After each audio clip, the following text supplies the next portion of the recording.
본 방송에서 제공하는 투자 정보는 투자 판단에 대한 조언입니다. 방송에서 제공하는 주식의 가치, 가격 상승 및 가격 하락에 대해서는 방송사에서 보장하지 않습니다. 자, 시청자 여러분 안녕하십니까? 마켓서치 김경남입니다. 마켓서치에서는 국내외 가장 뜨거운 이슈를 정확하게 분석을 해보고요.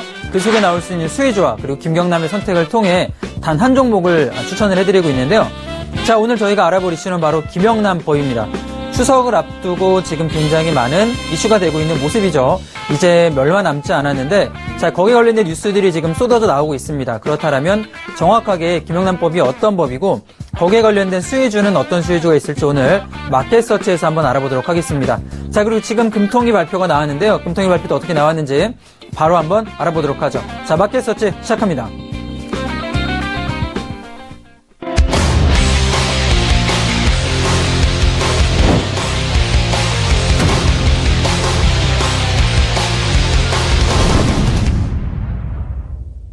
우선 글로벌 증시를 알아보기 전에 오늘 금통위 발표부터 조금 이야기를 해보자라면 결국에는 시장 예상치와 비슷한 동결이 나와주고 있습니다.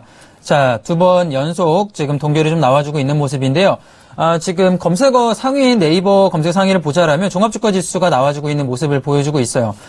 종합주가 지수가 폭락을 좀 해주고 있는 모습 나와주는데 오늘 금통위 동결까지 나와주면서 투자 심리가 조금 악화되는 게 아닌가 생각이 드는데, 자, 우선 시장이 예상했던 바가 그대로 나와주고 있어서 거기에 관련돼서는 제가 조금 이따 또 한번 코멘트를 해드리도록 하고요. 금리 동결 이야기를 한번 해드리면서 글로벌 증시 이야기 한번 시작해 보도록 하겠습니다. 자, 어제 미국 시장 같은 경우는 기술주가 부진을 조금 해주면서 하락을 해주는 모습을 좀 보여줬는데요. 다우가 마이너스 한 0.2% 정도, 나스닥이 한 마이너스 0.3%, S&P가 마이너스 한 0.2% 정도 조금씩 내려가는 모습을 좀 보여줬습니다. 특히 나스닥 같은 경우가 어떻죠?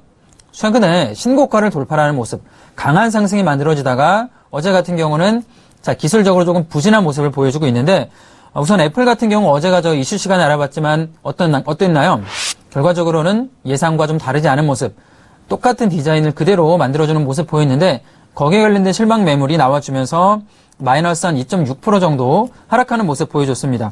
자, 아이폰 7 발표 이후에 실망 매물이 나와주고 있다라고 생각이 되고요. 자, 그러면서 통화정책 회의 어제 유럽중앙은행에서 통화정책 회의가 나와줬는데 매파적인 통화정책 회의가 좀 나왔습니다. 그러면서 자, 거기에 관련된 실망감도 하락 원인에 좀 들어가는 게 아닌가 생각이 되는데, 우선 그럼에도 불구하고 국제유가가 급등을 하면서 좀 강하게 올라가는 모습 보이면서 하락을 조금 막아주는 모습이 보여줬습니다. 자, 어제 에너지주 같은 경우 강세로 좀 진행이 됐고요. 자, 지금 개별적으로 보면 결과적으로는 유럽중앙은행이 금리, 그러니까 인상은 아니지만 매파적 발언에 따르는 게 어제 좀 중요한 글로벌 이슈가 될 것 같습니다. 자, 우선 애플 같은 경우 다시 이야기 드리면 아이폰 7에 대한 실망 매물 나와주고 있고요. 그 다음에 로드컴이라든가 스카이웍, 애플 관련주가 마이너스 0.8% 정도의 같은 하락이 좀 나와주고 있는 게 특징을 좀 보여줬습니다. 결과적으로는 실망 매물이 나와주고 있다 이렇게 생각이 되고, 트위터 같은 경우가 마이너스 한 5.8%까지 내려가는 모습을 보였어요. 기술주가 조정을 받고 있는데 최근엔 트위터 같은 경우는 기업 회생안을 실행하는 데 있어서 시간이 좀 필요하다, 1년 이상의 시간이 필요하다라는 악재가 좀 나와주면서 급락을 해줬는데, 우리가 최근에 유저 수를 좀 보더라도 어느 순간부터는 뭐 인스타그램이라던가 페이스북을 많이 사용하지 트위터를 많이 사용하지 않게 되고 있습니다. 미국 같은 경우도 최근에 신규 유저가 급감하는 모습을 보이고 있기 때문에 주가 급락을 피할 수 없는 모습이 보여지고 있고요. 자, 그러면서 알파벳이라던가 페이스북도 마이너스 한 0.6% 정도, 그러니까 전체적으로 기술주가 급등을 했다가 지금 기술적인 조정을 받아주고 있는 모습, 특징 중에 나와지고 있는데요. 자, 그러면서 반도체주 같은 경우는 반면에 상승하는 모습을 보였습니다. 꾸준하게 IT 반도체주 같은 경우는 어떻죠? 매수세가 조정받아주면 들어와주고요. 조정받아주면 들어와주고 있는, 견조하게 버텨주고 있는 모습 보여주고 있는데, 자, 어제 마이크론이 한 1.7% 정도의 상승이 나와줬고, 퀄컴이 한 0.4% 정도의 견조한 상승이 만들어지고 있는 모습, 자, 긍정적인 모습 보여줬는데, 아이폰 7이 기존 모델보다 2배 정도 많은 랜드 플러시, 그러니까 반도체가 필요하다라는 이유로 올라가지고 있는 거죠. 결과적으로 저희가 예전에 반도체, IT 관련 업체 말씀을 좀 드릴 때 결국에는 수요가 증가할 수밖에 없다. 이 수요를 따라서 가격이 올라갈 수밖에 없다라고 좀 이야기를 해드렸죠. 철광, 반도체 전부 다 마찬가지입니다. 수요가 증가한다라면 가격은 증가할 수밖에 없는 모습을 보일 수밖에 없다라고 보여지고요. 자, 에너지주 같은 경우도 유가가 증가하면서 같이 올라가는 모습을 좀 보여주고 있습니다. 자, 엑소모빌이 오랜만에 좀 상승이 나와줬어요. 0.9%까지의 상승. 자, 코노코필립스 같은 경우는 4.3% 정도의 자, 완만한 상승이 만들어지면서 에너지주가 그 기술주의 하락을 받쳐주는 모습을 좀 보여주면서 지금 지수 하락을 막아주는 모습이 보입니다. 자, 그러면서 금융주 같은 경우도 금리 인상 기대감이 지금 유럽 쪽에 나와주기 때문에 거기에 관련된 모멘텀으로 올라가는 모습. 자, 뱅크 오브 아메리카, 웰스파고 전부 다 1%에서 0.2%까지, JP 모건 같은 경우도 한 0.1% 정도의 완만한 매수세가 좀 들어와주고 있는 모습이고요. 자, 그러면서 소매업종 같은 경우는 좀 하락이 나와줍니다. 자, 메이시스가 3% 정도 하락이 나와줬어요. 국내도 마찬가지죠. 백화점, 신세계라던가 전부 다 주가 약세 모습 보이고 있는데 결과적으로는 온라인 매출이 증가하고 오프라인 매출이 감소하면서 백화점 매출의 감소로 인한 주가 하락이 좀 피할 수 없다라고 보여지고 TJX나 지금 코스트코 같은 경우도 한 마이너스 1.3% 정도의 하락이 나와주고 있습니다. 자, 어느 정도 소매업종 같은 경우는 상반기 좀 강했다라면 하반기에는 약세 모습을 좀 보이는 게 글로벌 시장의 특징이 아닌가 생각이 들고요. 자, 유럽으로 한번 넘어가 보겠습니다. 어제 좀 중심적인 모습은 유럽에서 좀 나와줬습니다. 은행주가 매파적인 드라기 총재 발언으로 좀 강세를 보여줬다는 특징이 있는데 우선 독일 같은 경우가 마이너스 0.7% 하락을 하고요. 그에 반해 영국, 프랑스, 영국이라든가 이탈리아 같은 경우는 상승이 좀 나와주는 모습을 보였죠. 자, 원자재주 유가가 조금 올라가면서 같이 올라가는 모습 보여줬는데 자, 앵글로 아메리칸이 한 2.2% 정도의 상승이 조금 나와주고 있는 모습을 보여주고 있습니다. 그러면서 자, 리오틴토 같은 경우도 한 1.5% 정도의 완만한 상승을 보여주고 있는 모습이고요. 자, 어제 사실 유럽 증시 같은 경우는 좀 완만한 모습 보여주다가 통화정책회의 결과가 나와주면서 조금 내려가는 모습을 좀 보여줬습니다. 어제 좀 이야기해보자면 유럽 중앙은행의 드라기 총재가 지금 당장 추가 정책을 단행할 필요성을 느끼지 않는다. 이런 이야기를 했어요. 그러니까 어떤 이야기냐면 그전까지만 하더라도 드라기 총재는 비둘기파적인 입장이 굉장히 강했습니다. 돈을 많이 풀어서 어떻게든 유럽의 경제를 살려야겠다. 자, 이런 얘기 많이 해줬는데 어제 같은 경우는 노선을 조금 바꾸는 모습을 좀 보였습니다. 추가 정책이 필요하지 않다라는 이야기를 하면서 조금 돈을 더 이상 풀지 않는 것이 아닌가라는 모습이 좀 보이기 시작을 한 거죠. 자, 그러면서 채권 매입 프로그램에 대한 연장 논의도 없었다라는 이야기를 덧붙였습니다. 채권 매입하면 역시나 시장이 돈이 풀리고 유동성이 증가할 수밖에 없는데 거기에 관련된 채권 연장하지 않겠다라는 말은 결국에는 유동성 감소, 매파적인 발언이다라고 받아들이고 있는 모습이고요. 자, 그러면서 증시 같은 경우에는 금융주는 역시 상승하는 모습을 보였습니다. 바클레이즈 같은 경우도 은행주의 상승, 그리고 BBVA 같은 경우 전부 다 1.6%에서 2%까지 완만한 상승이 만들어지고 있다라고 보여지고요.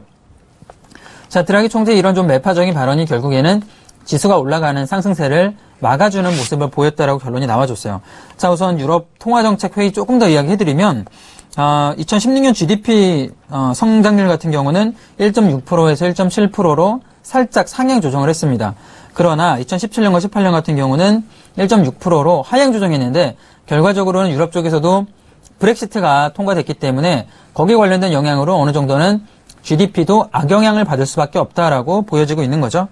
자, 우선 드라기 총재가 통화정책만으로는 부족하고 각국 정부의 재정정책이 필요한 시기다라는 말을 덧붙였습니다.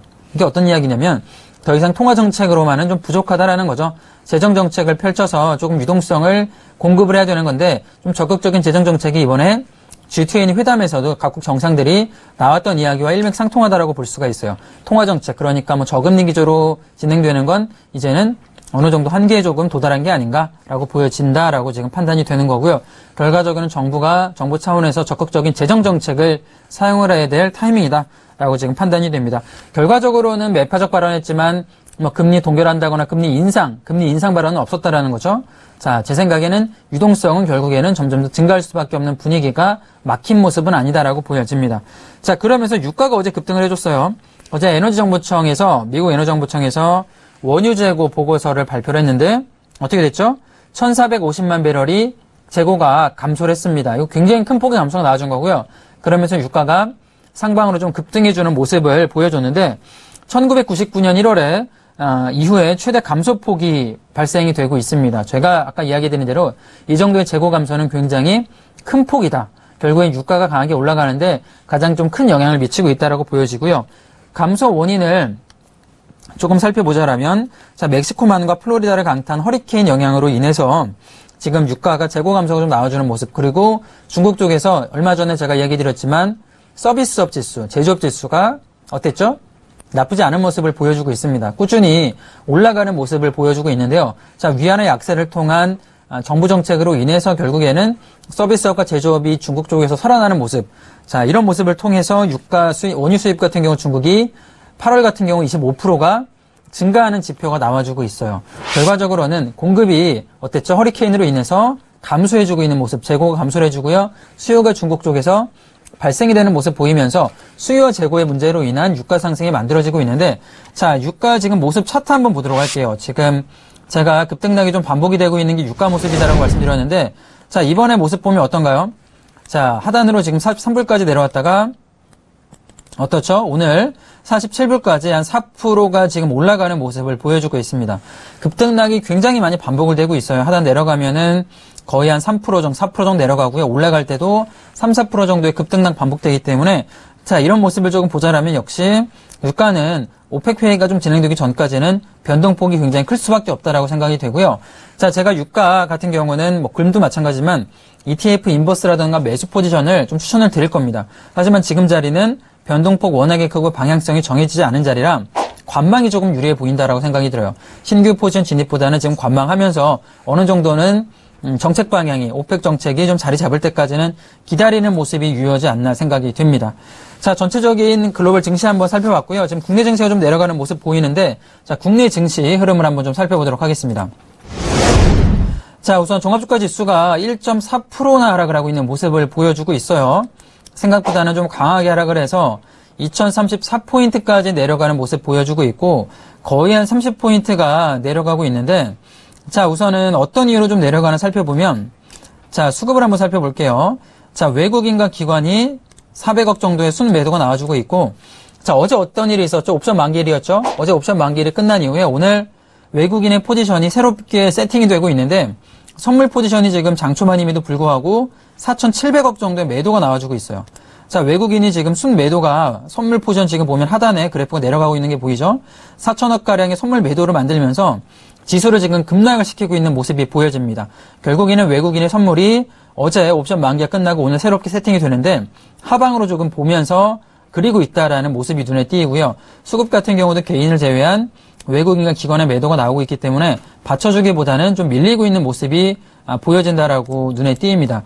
자, 지금 선물 포지션 같은 경우 흐름을 보면은 자, 어떻죠? 하락으로 좀 세게 내려가고 있죠. 오늘 시작하자마자 하락으로 좀 내려가고 있는 모습이고, 자, 분봉을 좀 살펴보면, 자, 어제 제가 어떤 이야기 드렸나요? 260포인트 이상에서 마감이 된 외국인들이 수익으로 나올 것이다. 어제 옵션 만기 포지션이 외국인이 상방으로 설정을 했기 때문에 결국에는 260포인트 이상에서 외국인의 그려놓은 그림대로 진행이 됐고, 지금 자리 같은 경우 어떤가요? 선물 포지션 내려가고 있는데 외국인이 매도를 하면서 하방으로 좀 그리고 있다라는 모습이 눈에 띄입니다. 자, 장초반임에도 불구하고 조금 내려가는 모습은 주의할 필요가 있다 생각이 들고요. 자, 2060포인트가 붕괴됐고 이제 2차적으로는 우리가 지금 지지를 받아야 될 자리가 바로 2030포인트입니다. 2030포인트 지지 여부를 보시면서 대응할 필요가 있다. 자, 결과적으로 어제 유럽 쪽에서 매파적 발언 나와주면서 외국인의 투자 매도 심리가 강화된 게 아닌가 보여지는데요.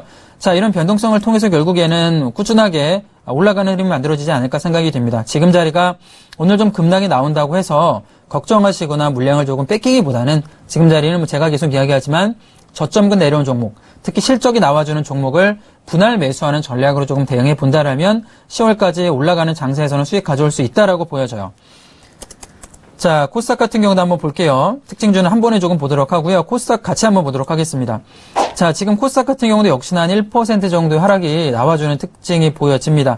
자, 마이너스 7포인트가 내려가고 있는 모습인데 결과적으로는 전저점까지 조금 밀려주는 모습.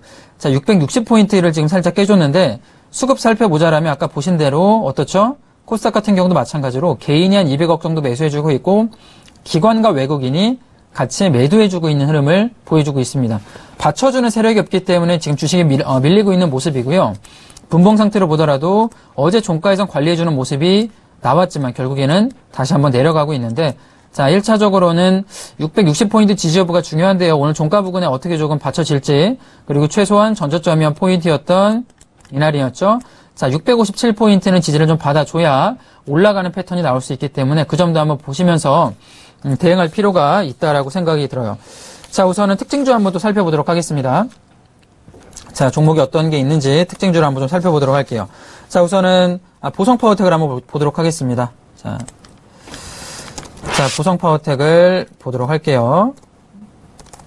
자, 보성파워텍이 어제 급락이 나왔습니다. 이 종목을 많이 알고 계시겠지만 대선 테마주 중에 하나로 들어가요. 반기문 관련 대선 테마주로 들어가는 종목이 대장주 중에 하나가 보성파워텍이 들어가는데 어제 하한가 들어가는 급락이 나왔습니다. 어떤 이유로 이렇게 급락이 나왔냐면 보성파워텍이 대장주로 들어갈 수 있었던 거는 반기문 씨의 동생인 반기호 씨가 여기에 부회장으로 있었던 이유로 인해서 대장주로 들어갔는데 어제 사표 수리가 조금 된다라는 이야기 나와주면서 결국에는 대선 테마주 탈락이 되는 거죠. 그러면서 급락이 나와줬는데 차트 흐름으로 제가 한번 볼게요. 자, 어제 거래대금이 얼마였냐면 7천억 원이 나와줬습니다. 7천억 정도의 돈이 나와주면서 전부 다 물량을 터는 느낌이 들었고 어떻죠? 전고점을 바로 한번 찍어준 이후에 물량을 빼는 모습입니다. 결국에는 매집했던 세력들이 여기서 들어갔던 세력들이 전고점 때 전부 다 물량을 털어주고 빼는 모습이고 오늘도 16%의 하락이 나와주고 있는데 저는 조금 강한 하락이다라고 보여져요. 지금 자리 같은 경우는 대선 테마주로서의 메리트가 완전히 상실된 모습이기 때문에 자, 지금 자리 같은 경우는 나와주는 모습이 맞지 않나. 만약에 이 종목을 반기문 대선 테마주로 보고 접근하신 분들은 지금 자리는 전량 무조건 나와줘야 되는 자리다라고 판단이 되고요. 결국에 항상 제가 목표 설정 라인을 전고점 부근까지는 가져가는 전략, 그리고 전고점 부근까지 오면 50% 이상을 매도하라 이런 이야기 많이 드리는데 똑같죠. 올라가서 이렇게 급락 나올 때도 한 번 정도는 전고점 부근을 어떻게 되죠? 터치라고 내려갑니다. 그렇죠. 전고점 부근까지 터치라고 내려가기 때문에 저점에 매집을 하더라도 10,000원이라든가 11,000원 들어갔더라도 13,000원 이상 전고점 부근에서는 물량을 꼭 축소해야 되는 거죠. 자, 그런 기술적 분석까지 한번 본 이후에 자, 어제 거래대금 7천억 빠진 이후에 하락하는 모습. 자, 지금 자리는 대선 테마주로서의 메리트를 완전히 잃어서 자, 급락기준의 특징이 있고 제가 여기에 관련된 이야기를 조금 드려볼게요. 지금 광림이랑 우리가 지앤코를 좀 볼 수가 있는데 자, 광림 같은 경우가 그러니까 반기문 대선 테마주가 세 가지가 있습니다. 그러니까 혈연으로 엮여진 대선 테마주가 세 개가 있는데 바로 광림과 지앤코가 있어요.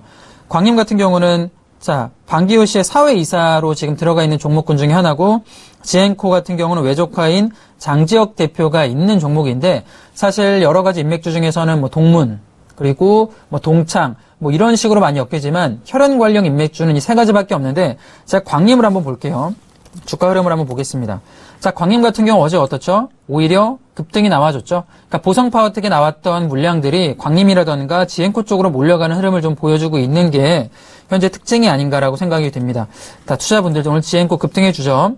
자, 외조카인 장지혁 씨가 대표로 있는 회사이기 때문에 보성파워텍에 나왔던 물량들이 이쪽으로 좀 들어가는 모습 보여주고 있는데 역시나 지금 신규 진입하기에는 이미 늦은 모습입니다. 신규 진입하지 마시고요. 이 종목 같은 경우는 저점 진입하신 분들 최소한 5일선 맞을 때 한 3,700원에 진입하신 분들은 이제부터는 좀 매도 타이밍, 차익 실현하시는 전략이 어떨까 생각이 들고 자, 오늘도 좀 강한 상승 거래대금이 1,300억 대장주로서 역할을 해주고 있는데 마켓 서치를 시청하시는 분들은 이 종목이 왜 이렇게 올라가는지 아시면 굉장히 도움이 되지 않을까 생각이 들어요. 전체적인 보성파워텍의 돈의 흐름이 지앤코나 혹은 광림으로 좀 들어가고 있다라고 보시는 게 맞지 않나 생각이 들고요. 자, 지금 두산인프라코어도 좀 보도록 하겠습니다. 자, 두산인프라코어가 오늘도 지금 4% 정도의 급등이 나와주고 있어요. 뭐 기계 관련주 같은 경우도 제가 뭐 계속 이야기 드리지만 하반기에 올라갈 수 있는 철강주, 기계주, 해운주, 건설주까지 그러니까 2015년까지만 하더라도 굉장히 부진했던 종목들이 올라갈 수 있다라고 보는데 대표적인 기계업종인 두산인프라코어 전고점 돌파하면서 올라가는 모습을 보여주고 있는데요. 밥캣이 가장 큰 문제였죠, 사실. 그러면서 밥캣 문제로 인해서 주가 하락이 나왔다가 밥캣 지분 관련 이제 뭐 IPO도 시작이 되고 있고요. 주식을 관련해서 매도 이야기 나와주면서 지금 투자 지분 관련 호재성 재료로 인해서 상승이 나와주고 있는 모습입니다. 자, 지금 재무구조가 워낙에 두산인프라코어가 문제가 많았어요. 부채가 많았는데 밥캣 지분 판매로 인한 자금이 들어와주면 어느 정도는 급한 불은 끌 수가 있겠죠. 자, 그러면서 상방으로는 9,300원까지 올라가는 모습. 자, 저는 이런 전고점 돌파가 좀 의미가 있다라고 봅니다. 자, 지금 고점인 8,600원 라인을 돌파해서 3일 연속으로 조금 올라가는 모습 보이고 있기 때문에 자, 이런 점은 조금 눈여겨볼 필요가 있다라고 생각이 들어요. 자, 기존 주주분들께서는 저는 이 종목도 마찬가지로 한 10,000원 이상까지 자, 열어놓은 자리가 좀 유효하지 않나 생각이 들고요. 굳이 지금 자리에 신규 진입하지 마시고요. 이 종목 어떤가요? 흐름을 보면 21선을 눌려주는 자리를 맞아주면서 이렇게 올라갑니다. 신규 진입할 분들은 21선 눌리는 자리에 공략 포인트로 가져가는 전략이 좀 올바르고 지금 자리는 이미 올라갔기 때문에 기존 보유자분들은 상방 한 10,000원 이상까지 그리고 신규 진입하실 분들은 20일 눌리는 자리까지는 기다렸다가 신규 진입하는 전략 드려보도록 하겠습니다. 자, 제가 오늘 글로벌 증시라던가 그리고 국내 증시까지 알아봤는데요. 국내 증시 지금 좀 급락이 나와주고 있는데 제가 조금 흘러가는 흐름 결국에는 선물 매도 포지션이 조금 급하게 나와주면서 지수를 끌어내리고 있는 모습인데 뭐 여러 가지 악재는 보이지가 않고 있습니다. 9월 금리 같은 경우도 결국에는 동결될 가능성 높아 보이기 때문에 자 제가 오늘 어떤 이슈가 좀 있을지 뭐 김영란법에 대해서 얘기 드릴 텐데요. 거기에 관련된 이슈 포인트 한번 짚어보도록 하겠습니다.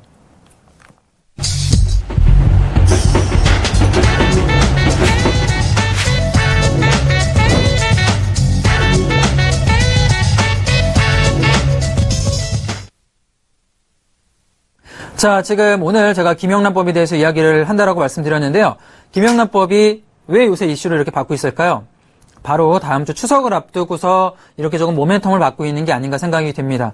사실 많은 분들이 김영란법에 대한 이야기를 좀 들어봤겠지만 그 이후에는 어떤 내용인가 그리고 이 우리 사회에 그리고 주식에서는 또 어떤 영향이 있을지 많이 궁금하실 것 같은데요. 오늘 마켓서치에서는 정확하게 어떤 이슈가 있을 것이고 또 어떤 이유로 인해서 이렇게 주목을 받고 있는지 정확하게 한번 알아보도록 하겠습니다. 자, 제가 사진을 하나 준비했는데 한번 보도록 하죠. 자, 김영란 씨에 관련된 제가 사진을 한번 준비를 해봤습니다.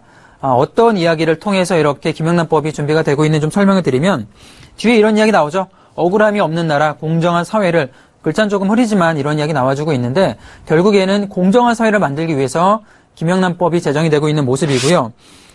조금 어떤 이야기를 좀 더 드리면 불법 로비나 접대 등을 부정부패를 막아서 깨끗하고 공정한 사회를 만들기 위해서 이런 이야기를 조금 하고 있다라고 보시면 됩니다.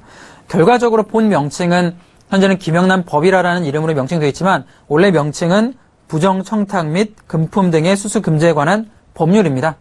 결국에는 이 부정청탁을 좀 막기 위한 법을 제정하기 위해서 만들었다라고 보시면 될 것 같고요. 자, 김영란 씨는 전 국민 권익위원장이라고 좀 볼 수가 있는 거죠. 전 대법관도 지내셨는데 2012년에 발효가 됐습니다. 그러면서 김영란 법이라고 제정이 됐는데 김영란 씨 같은 경우는 이 법 이름을 조금 마음에 안 들어한다라고도 하세요. 자, 저는 굉장히 좋은 법안이다라고 생각이 들고요. 자, 우선은 두 가지로 조금 나눠질 수가 있습니다. 자, 첫 번째로는 부정청탁 금지라는 색전군으로 하나가 들어갈 수가 있겠고요. 두 번째로는 금품 수수 금지가 있는데 첫 번째 부정청탁 금지 같은 경우는 공직자가 자신의 지위나 권력을 이용해 청탁하는 행위를 법적으로 금지를 하는 거죠. 사실 청탁 행위 같은 경우는 그전까지에도 뭐 꾸준히 있었던 거지만 이번에는 조금 적정선을 마련해서 정확한 법규를 마련해서 제재를 하고 있는 거고요. 두 번째 같은 경우는 금품 수수 금지입니다. 자, 이전과 달리 대가성과 직무 연관성이 입증되지 않아도 처벌을 할 수 있다는 게 굉장히 중요한데 그전에도 사실 금품 수수를 받는 이유가 나와준다라면 금품 수수 받았다라는 증거가 채택이 된다라면 법적으로 제재를 받았어요. 중요한 게 법적 제재를 받으려면 연관성을 찾아야 돼요. 근데 사실 연관성이 굉장히 입증하기가 그전까지만 해도 어려웠습니다. 내가 이 사람을 혹은 이 사람의 청탁을 조금 받고 나서 그냥 감사하는 마음으로 줬다라고 얼렁뚱땅 이야기하면 그냥 넘어가는 경우가 생겼는데 이번에 생긴 김영란법의 가장 큰 핵심은 결과적으로는 직무 연관성이 입증되지 않아도 단순히 돈을 받았다는 이유만으로도 법적 제재를 받을 수가 있게 되는 거죠. 그런 두 가지 차이를 조금 보시면서 김영란법에 대해서 이해할 필요가 있다라고 생각이 들고요. 자, 다음 사진을 좀 제가 보면서 좀 이야기해 드리도록 하겠습니다. 자, 첫 번째입니다. 1회 100만원, 자, 연간 300만원 초과 금품 수수 시 직무 연관성을 불문하고 형사처벌을 받는다. 자, 여기 중요한 포인트가 300만원과 100만원도 중요하지만 가장 큰 포인트는 직무 연관성이라고 볼 수가 있어요. 그냥 내가 감사하는 마음으로 선물을 100만원 이상 드리거나 300만원 이상의 금품을 준다라면 감사하는 마음도 죄가 될 수가 있습니다. 금품이 무조건 들어가면 결국에는 직무 연관성을 불문하고 형사처벌이 될 수가 있다라는 특징이 있고요. 자, 두 번째로 보겠습니다. 자, 100만원 이하는, 그렇죠. 100만원 이상까지가 아니라 100만원 이하는 직무 관련성이 없으면 제재하지 않지만 직무 관련성이 있으면 과태료를 부과한다. 이것도 중요한 이야기고요. 자, 세 번째가 사실 조금 더 디테일하게 들어갈 수가 볼 수 있을 것 같아요.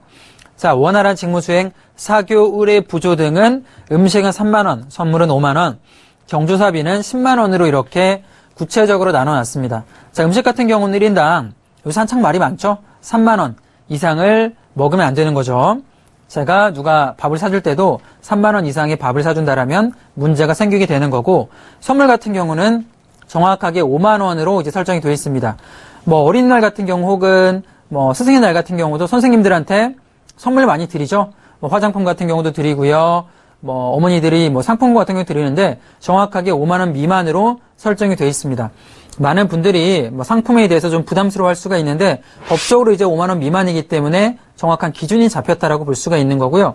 음식 접대도 뭐 그렇게 보실 수가 있어요. 3만 원 미만으로 잡혔기 때문에 비싼 음식보다는 최대한 3만 원 미만 정도로 제공을 해야 되는 법안이 마련된 거고, 자, 경조사비 같은 경우도 10만 원 정도로 딱 설정이 되어 있습니다. 자, 그 전까지만 하더라도 뭐 돌잔치니 혹은 결혼식장이든 금액, 경조사 관련 금액이 좀 부담스러웠던 게 사실일 수가 있는데 정확히 법적으로 10만 원 선을 설정을 해놨는데요. 자, 우선 이 법의 적용 대상이 또 굉장히 궁금하실 수가 있어요. 어떤 사람들이 이 법에 선물 5만 원, 그리고 경조사비 10만 원, 음식 3만 원에 포함이 되는가 우리가 볼 수가 있는데, 첫 번째로는 누구죠? 공무원입니다. 바로 국가 및 지방공무원, 국회의원, 판검사 등, 자, 이런 공무원들이 이 법에 가장 카테고리 안에 들어갈 수 있는 구성권에 좀 들어갈 수 있다라고 보여지고 있는데요. 판사라든가 검사 어떤가요? 사회적으로 힘을 갖고 있죠. 공무원 같은 경우도 지방구청이라든가 혹은 뭐 이런 국회의원들 같은 경우도 마찬가지로 이 범위 안에 들어갑니다. 무언가 자신의 힘을 행사할 수 있는 공무원들 같은 경우는 이 소속에 다 들어가고 있다라고 볼 수가 있는 거고요. 자, 두 번째 같은 경우는 공공기관 그리고 공직 유관단체 임직원들이 포함이 됩니다. 예를 들어서 한국전력공사라든가 국민연금공단 그리고 해운조합 등 이런 조합원들까지 다 포함이 되는 거죠. 전체적으로 보자면 사회적으로 내가 힘을 갖고 있고 이 힘이 남용될 수 있는 소속 기관들은 전부 다 이 법안, 김영란 법안에 들어갈 수 있다고 보시면 됩니다. 자, 세 번째는 제가 아까 전에 선생님 이야기 드렸는데 교사 및 교직원들도 이 법안에 들어갔어요. 국공립학교, 사립학교, 유치원까지 들어갑니다. 거의 모든 선생님들 군까지 들어가기 때문에 사실 내가 뭐 유치원 선생님들 요새 감사하는 마음을 많이 표현을 하죠. 가격적으로 조금 정확하게 설정이 되어 있기 때문에 5만 원 이상의 선물한다라면 역시나 문제가 될 수가 있습니다. 정확하게 5만 원 밑으로, 식사 같은 경우는 3만 원 밑으로 제공을 해야 된다라고 볼 수가 있겠고요. 자, 그 다음에 또 들어가는 게 바로 언론사입니다. 사회적으로 조금 많은 영향을 미칠 수 있기 때문에 언론사 기자 및 직원 같은 경우, 자, 공영방송 들어가고요. 민간방송사, 신문사 들어갑니다. 거의 모든 단체, 그러니까 내가 신문이라든가 언론을 통해서 힘을 발휘할 수 있는 모든 단체들은 바로 김영란법에 들어간다라고 볼 수가 있어요. 자, 가족이 그러면 지금 좀 애매한 게, 가족이 혹시 내가 모르는 내 와이프가 내가 모르게 선물을 받았다거나 혹은 우리 가족이 내가 모르게 선물을 받았다라면 이 법이 들어가나요? 라고 물어볼 수가 있는데요. 역시 마찬가지로 카테고리 안에 들어갑니다. 조금 제가 이야기해드리면 가족이 1회에 100만 원 또는 300만 원 이상의 금품을 받은 사실을 알고도 신고하지 않았다라면, 그러니까 내가 가족이 받은 걸 알아요. 내 와이프가, 제가 교직에 좀 있는데 제 와이프가 누군가에게 100만 원 이상 혹은 300만 원 이상의 선물을 받았습니다. 저한테 얘기를 해요. 제가 이런 선물을 받았다. 그러면 저는 이걸 신고할 의무가 있는 거죠. 그리고 선물을 돌려줘야겠죠. 근데 내가 알고도 만약에 이 사실을 숨겼다라면 형사처벌에 받을 수가 있습니다. 근데 만약에 300만 원 이하의 금품을 사실을 알고도 신고하지 않았다라면, 반환하지 않았다라면 300만 원 이하는 과태료가 들어가게 되는 거죠. 가족금까지 들어가게 되기 때문에 김영란법은 카테고리가 생각보다는 좀 클 수가 있어요. 저는 전체적으로 이 김영란법을 통해서 조금 큰 사회적 변화가 조금 되지 않을까 생각이 되는데, 제가 약간 조금 후세조 같은 경우 이야기 전에 제가 좀 디테일한 얘기 좀 더 드려볼게요. 자, 다음 사진을 좀 보도록 하죠. 자, 공직자가 직무 관련자로부터 디테일한 예입니다. 3만 원의 저녁 식사를 제공을 받았어요. 식사를 맛있게 3만 원 정도 받고 나서 그 후에 커피 한 잔을 하기로 합니다. 커피값은 6천 원 정도 됐는데 이 6천 원의 커피를 제공받았으면 문제가 될까요? 안 될까요? 문제가 무조건 됩니다. 자, 식사 커피가 시간적 장소적으로 근접성이 있기 때문에 1회로 봐요. 같이 포함되는 거죠. 자, 그리고 3만 원 초과됐기 때문에 과태료의 대상이 됩니다. 자, 굉장히 엄격한 법안이 마련이 된 거예요. 자, 그러면서 3만 원 저녁을 제가 먹고 나서 그 사람한테 다음 날에 5만 원 미만의 선물을 또 받아요. 다음 날이니까 5만 원 선물은 괜찮은 게 아닙니까? 라고 생각할 수 있겠지만 땡, 틀렸습니다. 같은 카테고리 안에 들어가요. 다음 날 오전에 5만 원 이하의 선물도 1회로 봅니다. 자, 그렇기 때문에 조금 엄격하게 포함이 될 수가 있는 거죠. 자, 이런 점도 보신다라면 결과적으로는 다음 날 그리고 커피값 3만 원 굉장히 타이트하게 묶여 있다고 볼 수가 있어요. 자, 제가 다음 예를 또 한번 드려볼게요. 자, 직무 관련자와 1인당 5만 원 식사 후에 공직자가 2만 원을 결제했다면 어떻게 될까요? 자, 이거는 결과적으로 법 위반이 아닙니다. 자, 누군가와 제가 공직자인데 제가 검사입니다. 검사인데 누군가와 식사를 해요. 근데 그 사람이 내가 알기로는 이게 3만 원짜리 식사로 알고 있었는데 계산 내역을 보니까 5만 원이 나온 거죠. 그럼 내가 2만 원을 낸다라면 이거는 법의 위촉이 김영란법의 위촉이 되지가 않습니다. 자, 그런 케이스가 있고요. 자, 다음 화면도 좀 보도록 할게요. 자, 여러 가지 예가 굉장히 많은데 직무 관련자로부터 1인당 2만 원의 식사와 4만 원의 상품권을 받았습니다. 이건 어떻게 될까요? 지금 제가 아까 어떤 이야기 드렸죠? 식사는 3만 원 미만, 그리고 선물은 5만 원 미만이다라고 이야기 해드렸죠? 자, 음식과 선물을 함께 수수한다라면 이를 합산해 5만 원까지만 허용되므로 법의 위반이 됩니다. 굉장히 엄격하죠? 자, 이게 아까 말씀드린 대로 1인당 식사 3만 원 미만이니까 식사만 제공을 받으면 상관없어요. 그런데 식사 제공하고 나서 선물 5만 원 미만이죠. 요새 웬만한 화장품이 5만 원 이상이기 때문에 4만 원 미만의 상품권 받았다라면 합산해서 5만 원 이상이 되면 역시나 문제가 된다라고 볼 수가 있는 거죠. 제가 이런 좀 구체적인 예를 들으면서 김영란법을 시청자분들이 조금 이해하기 쉽게 설명해 드리려고 이런 예를 좀 보여드리는 거고요. 하나 더 보죠. 자, 가장 큰 문제가 뭐냐면 바로 골프 관련된 산업군이 타격이 좀 크게 나와주고 있는데 골프 접대를 선물로 봐서 가액 기준인 5만 원 내라면 가능한가라고 이야기 나와주고 있는데요. 사실 많은 사람들이 생각보다 많은 업종군들이 골프에 관련된 라운딩이라고 하죠. 골프 접대를 많이 받고 있는데요. 자, 5만 원 미만이라면 이거는 선물로 보고 가능한 게 아닙니까? 라고 볼 수가 있는데 자, 결과 어떻게 될까요? 결과는 역시나 위반입니다. 선물은 물품이나 유가증권 등에 대해서 한정이 되어 있어요. 선물 카테고리는 정확하게 유가증권이나 그리고 물품으로 한정이 되어 있고요. 자, 골프 접대는 선물이 아닌 만큼 법에 위반이 됩니다. 그래서 골프 관련주들이 이런 법안을 통해서 많이 급락을 해주고 있는 거죠. 그만큼 많은 사람들이 골프 관련 접대를 받았다는 걸 볼 수가 있습니다. 자, 다음 사진을 조금 보면 7만 원권 선물을 받은 뒤에 2만 원권만 반환한다라면 제가 아까 어떤 이야기 드렸죠? 식사 같은 경우는 5만 원 정도 식사 대접 받으면 내가 2만 원을 내 돈으로 결제한다라면 내가 고위공직자라면 문제가 되지 않아요. 선물 같은 경우 어떻게 될까요? 가액 범위 5만 원을 초과한 선물을 받은 경우에는 선물 전부가 수수금지 금품에 해당되므로 받은 선물을 전부 반환해야 됩니다. 자, 선물 가격 같은 경우 7만 원이면 내가 2만 원만 돌려주면 되는 게 아닙니까? 라고 할 수가 있는데요. 그렇지가 않습니다. 선물 자체를 전부 반환하지 않는다라면 과태료 대상이 돼요. 위반이 되는 거죠. 굉장히 이렇게 디테일한 가이드라인이 만들어졌기 때문에 아마 이 법안이 통과되면서 다음 달부터 실행이 된다라면 역시나 저는 조금 더 사회적으로 좀 큰 변화가 마련이 되지 않을까라고 생각이 듭니다. 자, 이렇게 타이트한 법안이 좀 마련되면서 여러 가지 이야기가 나와주고 있어요. 재계 같은 경우는 어떻죠? 당연히 불만 섞인 목소리가 나와주고 있습니다. 좀 예를 들어보자면 자, 대한상공회의소 같은 경우 어떤 이야기 나와주냐면 건전한 친목교류도 위축이 된다라고 이야기를 해주고 있죠. 사실 건전한 친목교류랑 김영란법이랑 저는 상관이 없다라고 보는데 대한상공회의소 같은 경우는 위축이 된다라고 보고 있다라고 보여지고요. 자, 한국경영자총협회 같은 경우는 요식업 선물 수요 감소로 인해서 내수 경기가 문제가 생길 것이다라는 이야기도 하고 있습니다. 자, 어느 정도는 분명히 내수 경제가 살짝은 타격이 받을 수밖에 없다라고 보여지긴 해요. 제가 생각해도. 한국경제연구소는 어떤 이야기 했냐면 11조 원의 경제 손실을 추산한다라고 해요. 11조 원. 사실 아마 규모는 제 생각에는 11조 원이 되지 않을까 생각이 됩니다. 그만큼 로비라던가 이런 불법, 검은 돈, 골프 라운딩 접대라던가 이런 산업이 생각보다는 국내가 굉장히 크기 때문에 아마 당분간에는 문제가 조금 될 수 있다라고 생각이 들어요. 현재 일본 같은 경우 대기업 일본이라던가 미국 같은 경우 선진사회들을 보자라면 이런 김영란 법 같은 구체적인 사례가 10년 전부터 마련이 되고 있었습니다.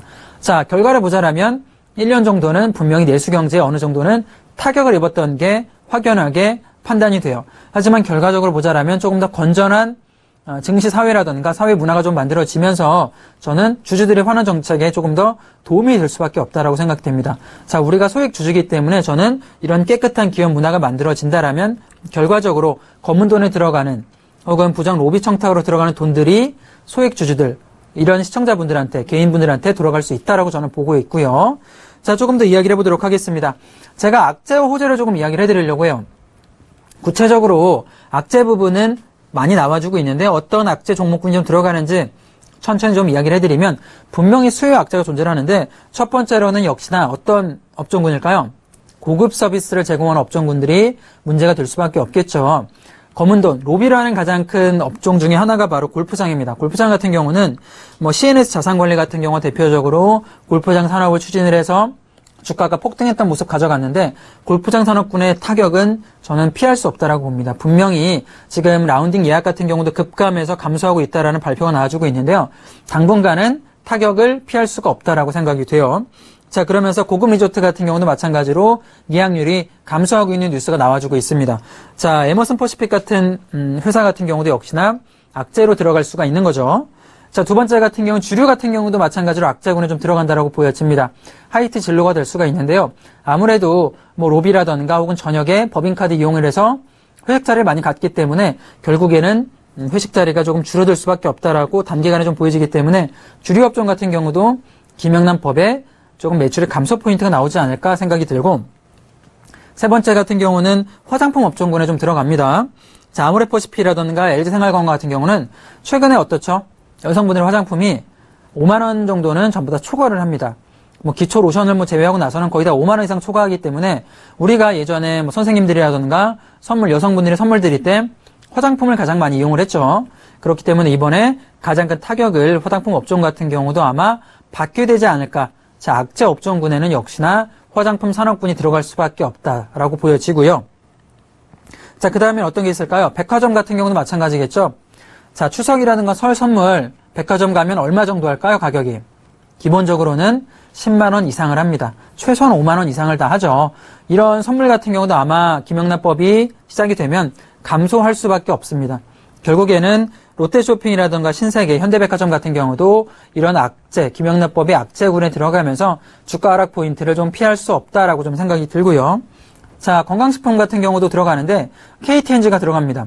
KTNG가 어떤 상품을 팔죠? 두 가지를 팔고 있는데 첫 번째로는 홍삼 제품을 팔죠. 정관장을 이용을 해서 홍삼 제품군을 파는데 역시나 홍삼 제품군 기본적으로 5만 원 이상 합니다. 그죠? 기본적으로 5만 원 이상 하면서 역시나 KTNG 같은 경우도 악재 종목군에 들어가는 모습 보여주고 있고요. 자, 금융사 같은 경우도 들어가요. 어떻게 금융사, 특히 카드 회사들이 들어가는데 왜 카드 회사들이 들어갈까요? 대표적으로 법인카드를 많이 사용을 합니다. 법인카드를 사용을 해서 선물을 주거나 결제를 하는데 이 법인카드 결제율이 떨어질 수밖에 없다라고 보는 거죠. 카드사가 돈을 벌려면 결제가 많이 나와서 금액이 커져야 거기에 관련된 1%, 2% 수수료를 받으면서 돈을 벌어주는 사업 구조를 갖고 있는데 계열 카드사가 매출이 좀 줄어들 수밖에 없다. 대표적으로 삼성카드, 롯데카드, 우리카드가 있는데요. 삼성 지주사에서는 삼성카드를 많이 사용을 합니다. 결국에는 김영란법이 통과된다라면 카드 사용량이 줄어들 수밖에 없기 때문에 역시 이렇게 악재 종목군에 들어갈 수밖에 없다라고 보여지는데요. 자, 이렇게 악재가 있다라면 당연히 호재 산업군도 있겠죠. 어떤 업종군이 수혜를 받을지 수혜 업종군도 한번 이야기를 나눠보도록 하겠습니다. 자, 대표적으로 어떨까요? 백화점 같은 경우 만약 비싸기 때문에 선물하기가 녹록치가 않아요. 그러면 예전에는 백화점 가서 갈비 드리던 선물이 혹은 굴비라던가 생선 이런 비싼 제품 드렸다라면 이제는 소소하게 얼마였죠? 5만 원 미만의 상품을 사야 됩니다. 어디 많이 가서 할까요? 저는 빵집이라던가 편의점 같은 경우도 역시나 수혜 종목군에 들어갈 수 있다라고 봐요. 예전에는 굴비나 갈비 사들고 왔다라면 이제는 빵을 사들거나 케이크를 사가지고 갈 수밖에 없겠죠. 저는 삼립식품 같은 경우도 주가 좀 많이 내려왔는데 역시나 수혜 업종군에 종목이 들어가지 않을까 보여지고 있고요. 한 2, 3개월 정도가 지금 횡보를 해주고 있어요. 그동안 조금 많이 하락을 하다가 삼립식품 같은 경우는 이번에 쉑쉑버거로 인한 모멘텀이 좀 나와주고 있고 그리고 저가에서 머물러주고 있기 때문에 매집형 패턴 좀 만들어주고 있습니다. 아마 주가가 저는 호재성 재료만 터져주면 올라갈 수도 있지 않을까 생각이 들고요. 자, 두 번째 같은 경우는 편의점입니다. 편의점 같은 경우 역시나 수액 제품군을 많이 팔기 때문에 이번에 김영란법을 통해서 조금 수혜를 입을 수 있는 모멘텀이 만들어지지 않을까. 뭐 예를 들면 그런 거죠. 뭐 건강 음료 식품이라던가 혹은 뭐 저가로 마련된 음료 이런 거를 좀 들고 선물이 되기 때문에 결과적으로는 GS 리테일이라던가 BGF 리테일 같은 경우는 수혜주로 들어갈 수가 있습니다. 자, 오늘 BGF 리테일 같은 경우는 대주주 매도 관련 악재가 터져주면서 내려가고 있는데요. 악재가 나온 종목보다는 가능하면 GS 리테일 쪽으로 접근하는 전략이 맞지 않나. 결국에는 편의점 사업군이 김영란법에 수혜가 들어가고요. 그리고 어떻죠, 요새? 1인 가구가 증가를 하고 있죠. 점점 더 1인 가구가 증가를 하면서 도시락 같은 경우도 굉장히 요새 잘 만들어주고 있고 매출이 저는 올라갈 만한 포인트가 많이 있다라고 생각이 듭니다. 편의점의 업종군의 흐름을 잘 살펴보자라면 레드오션임에도 불구하고 올라갈 만한 모멘텀은 존재를 한다 보여지고요. 자, 또 어떤 모멘텀, 어떤 업종이 있냐면 바로 고기 업종에 또 들어갈 수가 있어요. 그전에는 사실 소고기를 많이 먹거나 그죠? 5만원 식사 같은 경우도 한우를 많이 먹죠? 접대할 때는. 근데 이제는 소고기에서 돼지고기나 닭고기 쪽으로 갈 수밖에 없습니다. 식사의 그런 금액대가 낮아졌기 때문에 수요업종 보자라면 닭고기나 돼지고기를 만드는 업체들이 많이 수혜를 받을 수가 있을 것 같아요. 하림 같은 경우가 대표적인 수요업종군에 들어가지 않나 생각을 듭니다. 팜스코 같은 사료 만들어주는 회사도 들어갈 수가 있는데 저는 하림 같은 경우는 닭고기 가장 가격이 낮고요. 많은 사람들이 이용할 수 있기 때문에 하림 같은 경우 최근에 주가 흐름이 굉장히 많이 내려왔어요. 사드 관련 악재로 인해서 중국 쪽 수출 관련 문제가 생긴 게 아닌가 그런 이야기 들어와 주면서 주가가 최근에 좀 내려왔지만 어떤가요?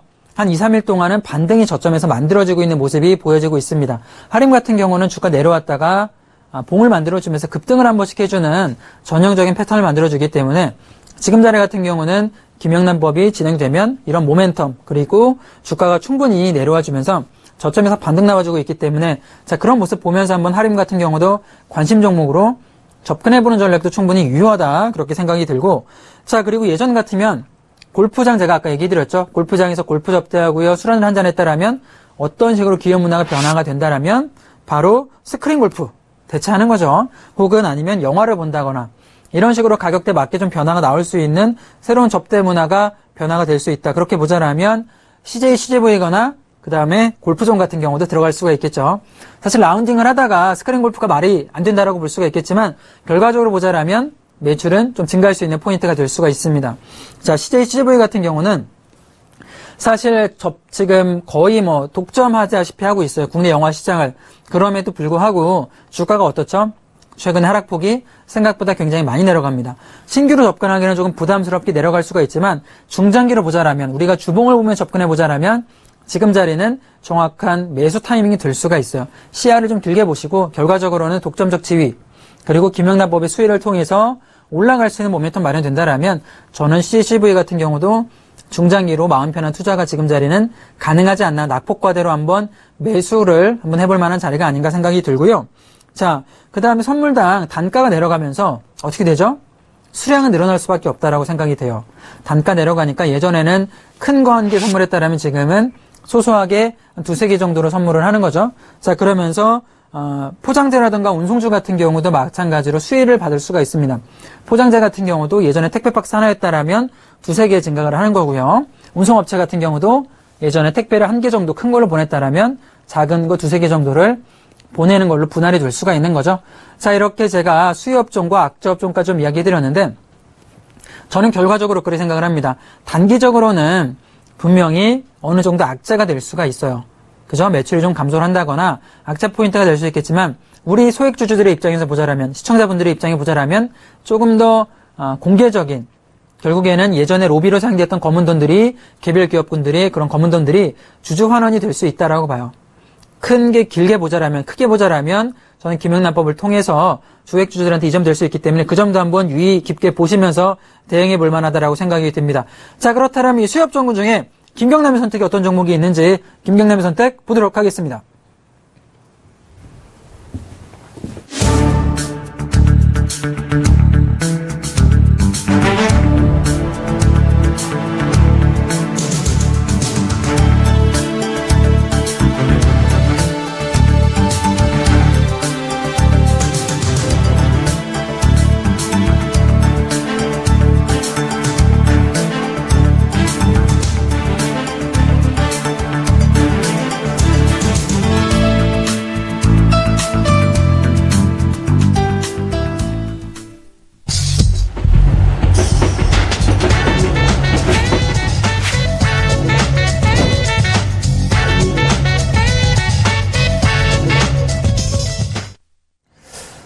자, 오늘 김영란법에 대한 이야기 좀 나눠봤고요. 그리고 수혜주와 그리고 악재 업종까지 한번 알아봤는데, 자, 김경남의 선택을 통해 오늘 선택된 종목은 어떤 게 있는지, 자, 김경남의 선택 알아보도록 하겠습니다. 자, 김경남의 선택은 바로 GS 리테일입니다. 자, GS 리테일 제가 좀 이야기를 해드렸죠. 어떤 모멘텀이 있고 어떻게 올라갈 수밖에 없는지 다시 한번 좀 설명을 드려보자면, 결과적으로는 선물 관련 금액대가 5만 원으로 감소가 됐습니다. 그러면 예전에는 백화점 가서 조금 좋은 제품 선물했다라면 지금은 어떻게 되죠? 편의점 가서 예를 들어 편의점 가서 건강음료라던가 혹은 과일 주스 같은 경우를 사서 선물을 해줄 수밖에 없겠고, 그리고 1인 가구가 증가를 하면서 역시나 매출이 견조하게 상승할 수밖에 없다라고 생각이 되는데, 자, 우선 1인 가구에 대한 증가 그리고 출점 확대에 대한 편의점 부분의 견조한 성장이 GS 리테일의 매출을 끌어올리고 있는 모습을 보여주고 있습니다.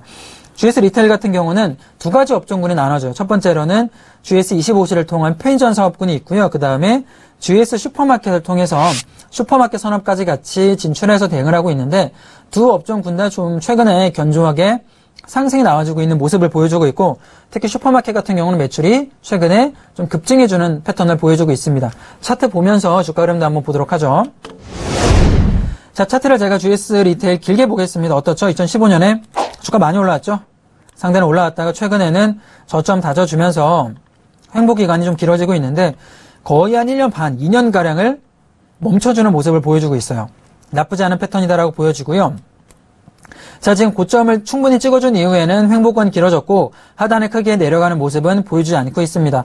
자, 기업 내용을 좀 보면 이 기업 자체가 배당을 한 1.7% 정도 주고 매출의 상승을 좀 보자라면, 자, 어떻죠? 4조 9천억이 2014년에 처음에 만들어졌는데, 자, 6조 2천억 원 그리고 7조 3천억까지 꾸준하게 증가를 합니다. 결과적으로는 슈퍼마켓과 그리고 편의점을 통해서 사람들이 구입해주는 양이 늘어나고 있다는 걸 보여주는 거죠. 여기에 김영란법이라는 모멘텀까지 들어와 준다라면 저는 주가가 다시 한번 레벨업이 될 수 있는 모멘텀이 되지 않을까 생각 들고요. 자, 단기순이익 같은 경우도 1,000억 정도가 증가를 해주고 있기 때문에 견조한 상승이 만들어진다라고 봐요. 자, 매수가 보도록 하겠습니다. 매수가는 지금 시장가가 46,400원 만들어지고 있는데요. 자, 시장가 매수 추천드리도록 하겠고요. 자, 그리고 목표가는 55,000원을 잡도록 하겠습니다. 상단 부분인 55,000원을 청산 가격, 손절 지금 목표 가격 잡도록 하겠고요.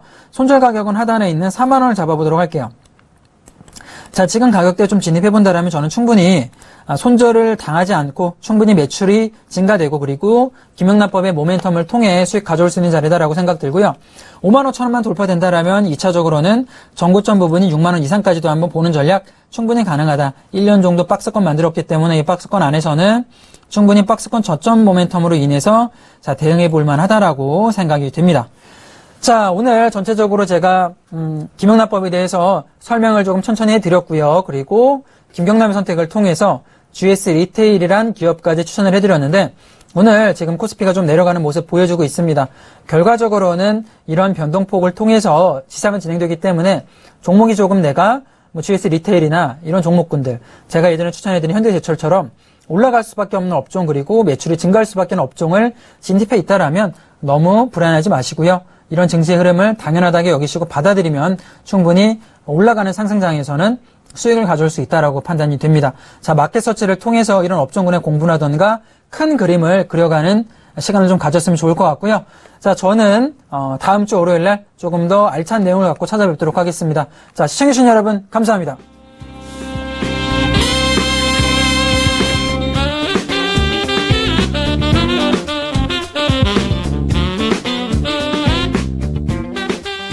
본 방송에서 제공하는 투자 정보는 투자 판단에 대한 조언입니다. 방송에서 제공하는 주식의 가치, 가격 상승 및 가격 하락에 대해서는 방송사에서 보장하지 않습니다.